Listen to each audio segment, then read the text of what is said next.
Chapter 82, The Augie Door. For a while, the war was all we talked about. February was when it was really at its worst. That's when practically nobody was talking to us, and Julian had started leaving notes in our lockers. The notes to Jack were stupid, like, you stink, big cheese, and nobody likes you anymore. I got notes like, freak, and another one that said, get out of our school, org. Somebody thought we should report the notes to Miss Rubin, who was the middle school dean, or even Mr. Tushman, but we thought that would be like snitching. Anyway, it's not like we didn't leave notes too, though ours weren't really mean. They were kind of funny and sarcastic. One was, you're so pretty, Julian. I love you. Will you marry me? Love, Beulah. Another was, love your hair, XOX, Beulah. Another was, you're a babe, tickle my feet, XO, Beulah. Beulah was a made-up person that me and Jack came up with. She had really gross habits like eating the green stuff in between her toes and sucking on her knuckles. And we figured someone like that would have a real crush on Julian, who looked and acted like someone in a Kiss Bob commercial. There were also a couple of times in February when Julian, Miles, and Henry played tricks on Jack. They didn't play tricks on me, I think, because they knew that if they got caught bullying me, it would be big time trouble for them. Jack, they figured, was an easier target. So one time they stole his gym shorts and played monkey in the middle with them in the locker room.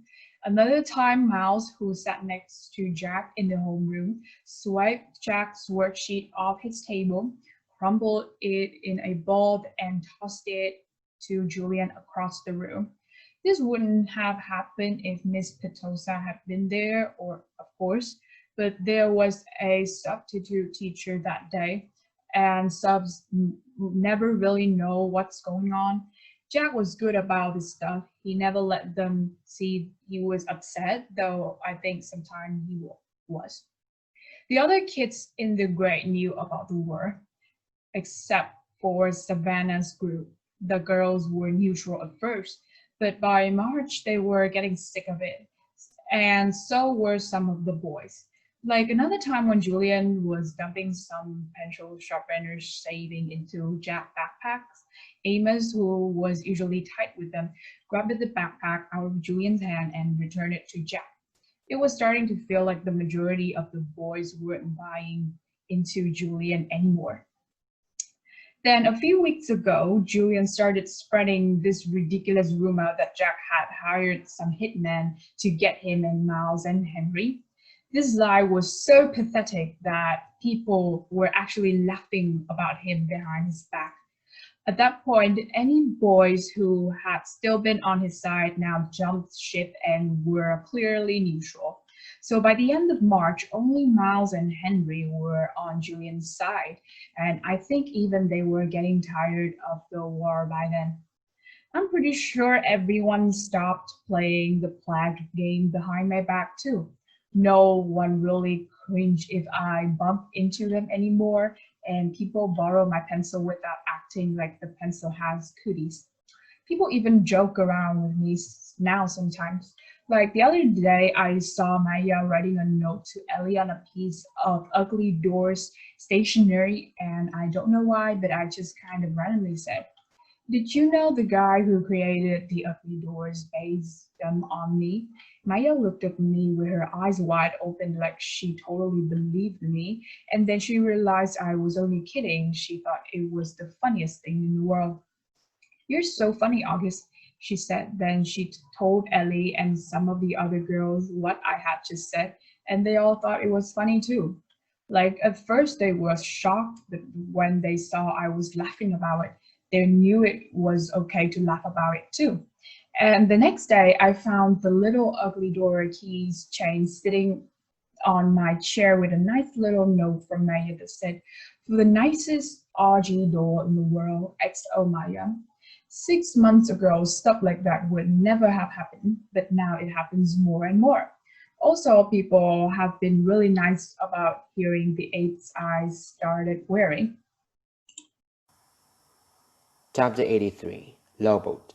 Ever since I was little, the doctors told my parents that someday I need hearing aids. I don't know why, this always freaked me out a bit. Maybe because anything to do with my ears bothers me a lot. My hearing was getting worse, but I hadn't told anyone about it. The ocean sound that was always in my head had been getting louder. It was drowning out people's voices, like I was underwater. I couldn't hear teachers if I sat in the back of the class, but I knew if I told mom or dad about it, I ended up with hearing aids, and I was hoping I could make it through the fifth grade without having that happen. But then, in my annual checkup in October, I found the audiology test, and the doctor was like, "Dude, it's time." And he sent me to a special ear doctor who took impressions of my ears. Out of all my features, my ears are the ones I hate the most. They're like tiny clothes fits on the sides of my face. They're too low on my head too. They look like squashed pieces of pizza dough sticking out of the top of my neck or something. Okay, maybe I'm exaggerating a little, but I really hate them. When the doctor ear first pulled the hearing aids out of me and mom to look at, I groaned. "I am not wearing that thing," I announced, folding my arms in front of me. "I know they probably look kind of big," said the ear doctor, but but we had to attach them to the headband because we had no other way of making them so they stay in your ears. See, normal hearing aids usually have a part that wraps around the outer ear to hold the inner bud in place. But in my case, since I don't have outer ears, they had to put the earbuds on this heavy-duty headband that was supposed to wrap around the back of my head. "I can't wear that, Mom," I whined. "You hardly notice them," said Mom, trying to be cheerful. "They look like headphones." "Headphones? Look at them, Mom," I said angrily. "It look like Lowboat." "Which one is Lowboat?" said Mom calmly. "Lowboat?" The ear doctor smiled as he looked at the headphones and made some adjustments. "The Empire Strikes Back?" The bald guy with the cool bionic radio transmitter thing wrapped around the back of his skull. "I'm drawing a blank," said Mom. "You know Star Wars stuff?" I asked the ear doctor. "No Star Wars stuff," he answered, slipping the thing over my head. "I practically invented Star Wars stuff." He leaned back in his chair to see how the headband fit, and then took it off again. "Now, Aki, I want to explain that all the same," he said, pointing to the different parts of one of the hearing aids. "This curved piece of plastic over here connects to the tubing on the ear mold. That's why we took those impressions back in December, so that this part that goes inside your ear fits nice and snug. This part here is called the tune hook, okay? And this thing is special part we attach to this cradle here. The lowboat part," I said miserably. "Hey, lowboat is cool," said the ear doctor. "It's not like we're saying you're going to look like Jar Jar, you know? That could be bad." He slid the earphones on my head again carefully. "There you go, August. So how's that?" "Totally uncomfortable," I said. "You get used to them very quickly," he said. I looked in the mirror. My eyes started tearing up. All I saw was this tooth jutting out from either side of my head, like antennas. "Do I really have to wear this, Mom?" I said, trying not to cry. I hate them. They don't make any difference. Give it a second. Buddy, said the doctor. I haven't even turned them on yet. Wait until you hear the difference. You want to hear them? No, I won't. And then he turned them on. Chapter 84 Hearing Brightly. How can I describe what I heard when the doctor turned on my hearing aids, or what I didn't hear? It's too hard to think of words. The ocean just wasn't living inside my head anymore. It was gone. I could hear sounds like shiny lights in my brain. It was like when you are in a room where one of the light bulbs on the ceiling isn't working, but you don't realize how dark it is until someone changes the light bulb and then you are like, wow, it's so bright in here. I don't know if there's a word that means the same as bright in terms of hearing, but I wish I knew one, because my ears were hearing brightly now. How does it sound, Augie? Said the ear doctor. Can you hear me okay, buddy? I looked at him and smiled, but I didn't answer. Sweetie, do you hear anything different? Said Mom. You don't have to sound, Mom. I nodded happily. Are you hearing better? Asked the ear doctor. I don't hear that noise anymore, I answered. It's so quiet in my ears. The white noise is gone, he said, nodding. He looked at me and winked. I told you you like what you heard, August. He made more adjustment on the left hearing aid. They sound very different, loved? Mom asked. Yeah, I nodded. It sounds lighter. That's because you have bionic hearing now, buddy, said the ear doctor, adjusting the right side. Now touch here. He put my hand behind the hearing aid. Do you feel that? That's the volume. You have to find the volume that works for you. We are going to do that next. Well, what do you think? He picked up a small mirror and had me look at the big mirror at how the hearing aids look. In the back, my hair covered most of the headband. The only part that picked out was the topping. Are you okay with your new bionic robot hearing aids? The ear doctor asked, looking in the mirror at me. Yeah, I said, thank you. Thanks you so much, Dr. James, said Mom. The first day I saw up at school with the hearing aids, I thought kids would make a big deal about it, but no one did. Summer was glad I could hear better, but Jack said it made me look like an FBI agent or something. But that was it. Mr. Brown asked me about it in English class, but it wasn't like, what the heck is that thing on your head? It was more like, if you ever need me to repeat something, okay, make sure you tell me, okay? Now that I look back, I don't know why I was so stressed about it all this time. Funny how sometimes you worry about a lot about something and it turned out to be nothing. Chapter 85 Via's Secret.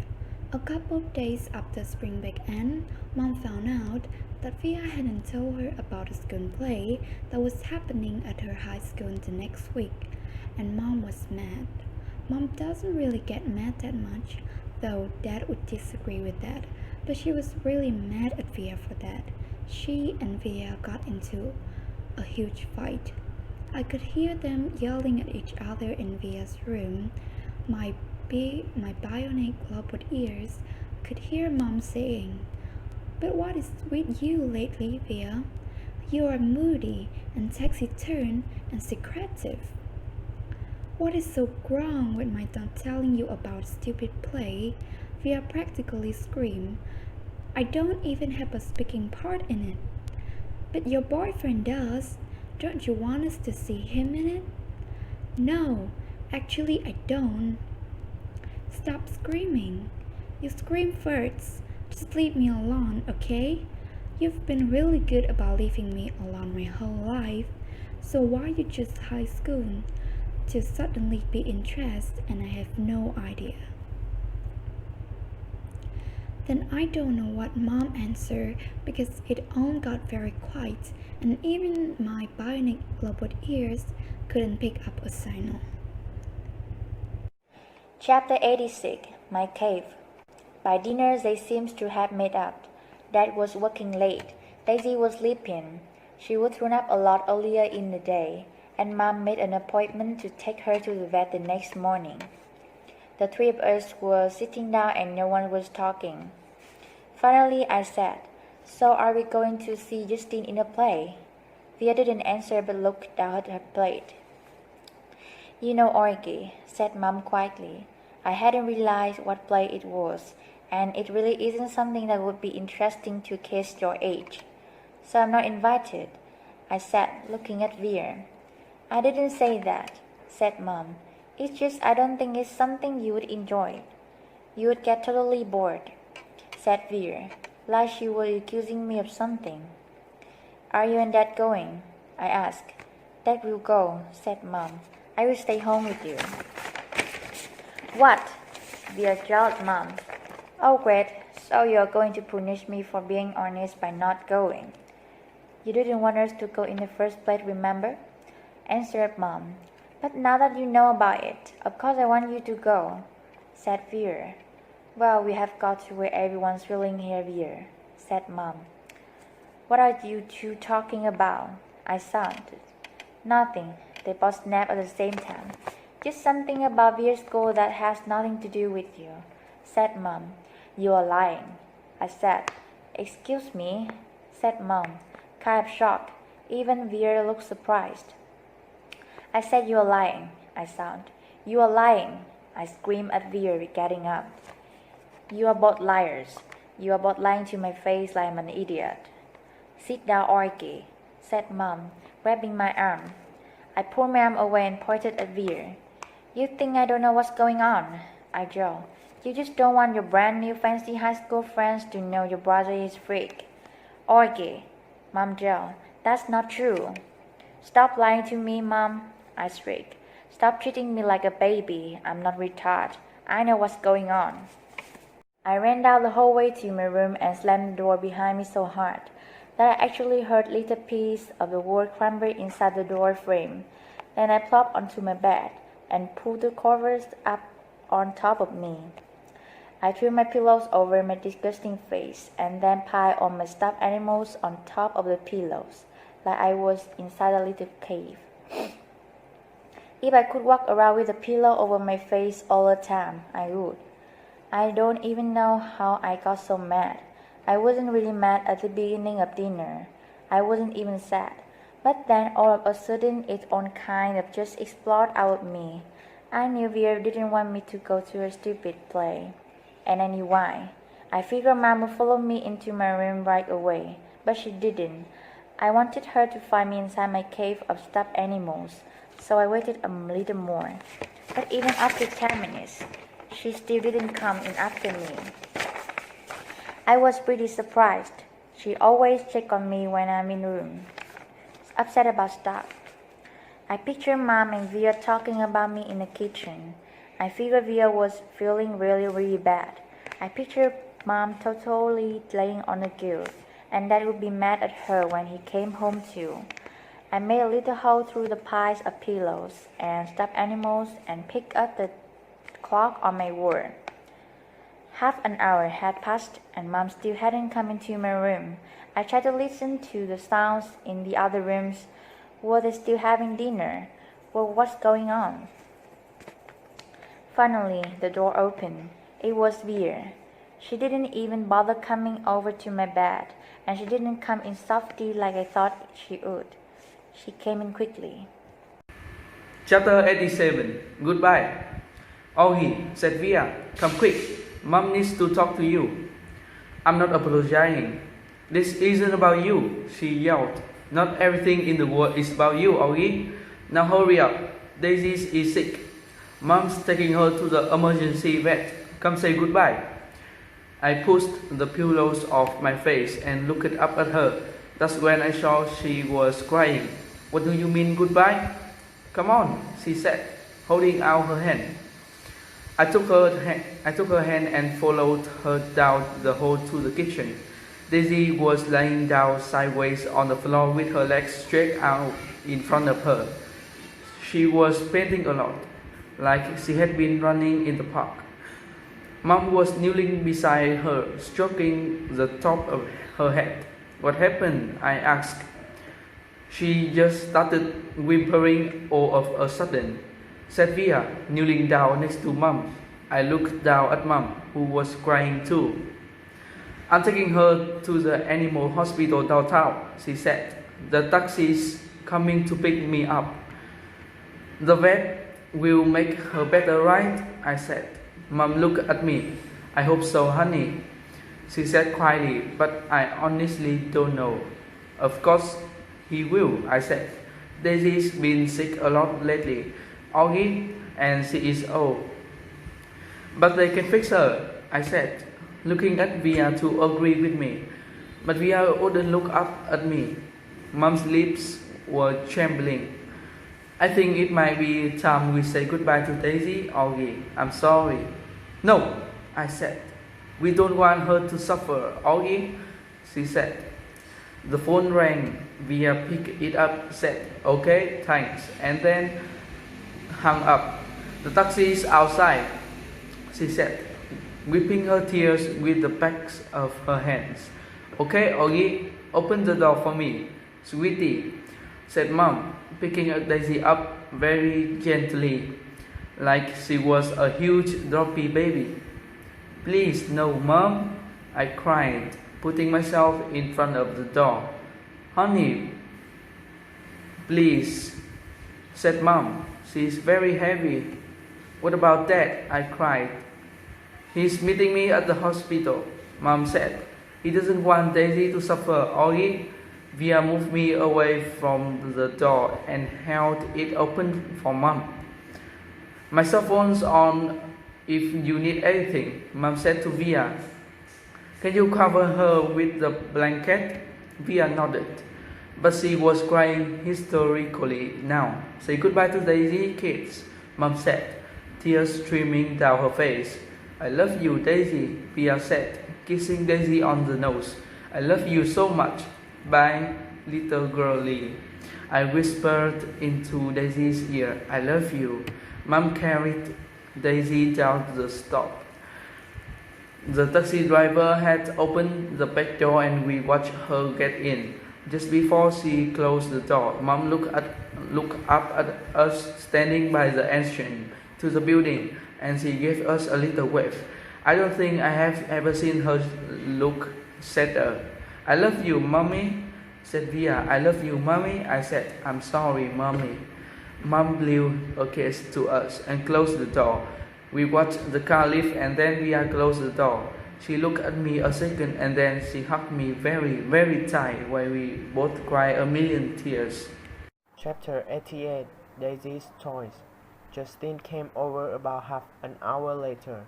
He gave me a big hug and said, Sorry, Augie. We all sat down in the living room, not saying anything. For some reason, Via and I had taken all of Daisy's toys from around the house and had put them in a little pile on the coffee table. Now we just stared at the pile. She really is the greatest dog in the world, said Via. I know, said Justin, rubbing Via's back. She just started whimpering. Like all of a sudden, I said. Via nodded. Like 2 seconds after you left the table, she said. Mom was going to after you, but Daisy just started, like whimpering. Like how? I said. Just whimpering, I don't know, said Via. Like howling, I said. I asked. Augie, like whimpering, she answered impatiently. She just started mourning, like something were really hurting her, and she was panting like crazy. Then she just kind of plopped down and Mom went over and tried to pick her up, and whatever she was obviously hurting, she bit Mom. What? I said. When Mom tried to touch her stomach, Daisy bit her hand, Via explained. Daisy never bites anybody, I answered. She wasn't herself, said Justin. She was obviously in pain. Daddy was right, said Via. We shouldn't have let her get hit this bad. What do you mean? I said. He knew she was sick. Augie, Mom's taken her to the vet like 3 times in the last 2 months. She's been throwing up left and right. Haven't you noticed? but I didn't know she was sick. Via didn't say anything, but she put her arm around my shoulders and pulled me closer to her. I started to cry again. I'm sorry, Augie, she said softly. I'm really sorry about everything, okay? You forgive me? You know how much I love you, right? I nodded. Somehow that fight didn't matter much now. Was mommy bleeding? I asked. It was just a nip, said Via, right there. She pointed to the bottom of her thumb to show me exactly where Daisy had bitten Mom. Did it hurt her? Mommy's okay, Augie. She's fine. Mom and Dad came home 2 hours later. We knew the second they opened the door and Daisy wasn't with them that Daisy was gone. We all sat down in the living room around the pile of Daisy's toy. Dad told us what happened at the animal hospital, how the vet took Daisy for some x-ray and blood tests, then came back and told them she had a huge mass in her stomach. She was having trouble breathing. Mom and Dad didn't want her to suffer, so Daddy picked her up in his arm like he always liked to do, with her legs straight up in the air, and he and Mom kissed her goodbye over and over again and whispered her to her while the vet put a needle into her legs. And then after about a minute, she died in Daddy's arms. It was so peaceful, Daddy said. She wasn't in any pain at all, like she was just going to sleep. A couple of times while he talked, Dad's voice got trembly and he cleared his throat. I've never seen Dad cry before, but I saw him cry tonight. I had gone into Mom and Dad's bedroom looking for Mom to put me to bed, but saw Dad sitting on the edge of the bed, taking off his socks. His back was to the door, so he didn't know I was there. At first I thought he was laughing because his shoulders were shaking, but then he put his palm on his eye, and I realized he was crying. It was the quietest crying I ever heard, like a whisper. I was going to go over to him, but then I thought maybe he was whisper crying because he didn't want me or anyone else to hear him. So I walked out and went to Via's room, and I saw Mom lying next to Via on the bed, and Mom was whispering to Via, who was crying. So I went to bed and put on my pajamas without anyone telling me to, and put the night light on and turned the light off and crawled into the little mountain of stuffed animal I had left on the bed earlier. It felt like that all had happened a million years ago. I took my hearing aids off and put them on the night table and pulled the covers up to my ears and imagined Daisy snuggling me, her big wet tongue licking my face all over like it was her favorite face in the world. And that's how I fell asleep. Chapter 89 Heaven. I woke up later on and it was still dark. I got out of bed and walked into my mom and dad's bedroom. Mommy, I whispered. It was completely dark, so I couldn't see her open her eyes. Mommy? It's okay, honey, she said glory. Can I sleep with you? Mom scooted over toward Daddy's side of bed, and I snuggled up to her. She kissed my hair. Is your hand okay? I said. Via told me Daisy beat you. It was only a nip. She whispered in my ear. Mommy, I started crying. I'm sorry about what I said. Shoot. There's nothing to be sorry about, she said, so quietly I could barely hear her. She was rubbing the side of her face against my face. Is Via ashamed of me? I said. No, honey, no. You know she's not. She's just adjusting to a new school. It's not easy, you know. I know you know. I'm sorry I called you a liar. Go to bed, sweet boy. I love you so much. I love you so much too, Mommy. Good night, honey, she said very softly. Mommy, is Daisy with Rance now? I think so.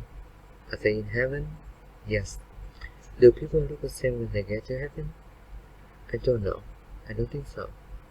Then how do people recognize each other? I don't know, sweetie. She sounds tired. I just feel it. You don't need your eyes to love, right? It's just spirit inside you. That's how it is in heaven. It's just love, and no one forgets who they love. She kissed me again. Now go to sleep, honey. It's night, and I'm so tired. But I couldn't go to sleep. Even after I knew she had fallen asleep, I could hear Daddy sleeping too. And I imagined how I could hear Via sleeping down the hallway in her room. And I wondered if Daisy was sleeping in heaven right there. And if she was sleeping, was she dreaming about me? And I wondered how it would feel to be in heaven someday, and not my face matter anymore. Just like it never, ever mattered to Daisy. Chapter 90, Understudy. Via brought home 3 tickets to her school play a few days after Daisy died. We never mentioned the fight we had over dinner again. On the night of the play, right before she and Justin were leaving to their school early, she gave me a big hug and told me she loved me and she was proud to be my sister.